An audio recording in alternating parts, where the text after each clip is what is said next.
దేవుని 3 సంగతులు. 1, నీ భవిష్యత్తును ఆయన ఎరిగి ఉన్నాడు. 2, నీకిచ్చిన సామర్థ్యతలు.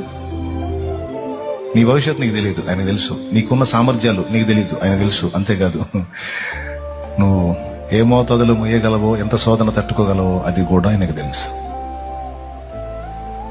ఈ 3 ఎరిగి ఉన్న దేవుడు అన్ని సమకూర్చి నీ మేలుకే జరిగిస్తా ఉన్నాడు.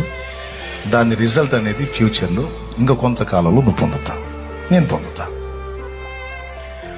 ఈ నమ్మిక గలవారమై ప్రభు వైపు చూస్తూ, ఎందుకంటే నీలో ఉన్నవి ఆయనే తీయాలి బయటికి, ఆయనే తీయాలి బయటికి, ఆయనే తీర్చిదిద్దాలి. ఆయన వైపు చూసినప్పుడే నా లైఫ్ ఎలాగా ధన్యమైంది. మీకు కూడా చెప్తున్నాను, అటే చూడండి. ఖచ్చితంగా ఆయన ప్రమేయం ఉంది నీ లైఫ్లో, ఆయన జోక్యం ఉంది.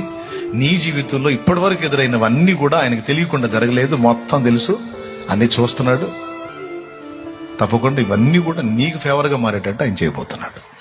అందుకే రప్పిస్తాడు. ఓకే, అర్థమైంది కదా? అలాంటి పరిస్థితుల్లో నీకు సిద్ధపరచకపోతే అసలు ఈ కొలిమే రాదు నీకు. కొలిమి వచ్చిందంటే నువ్వు లైన్లో ఉన్నావు, ఆయన చేతుల్లో ఉన్నావు. ధైర్యంగా ఉండవు, విశ్వాసంతో ఎదుర్కో.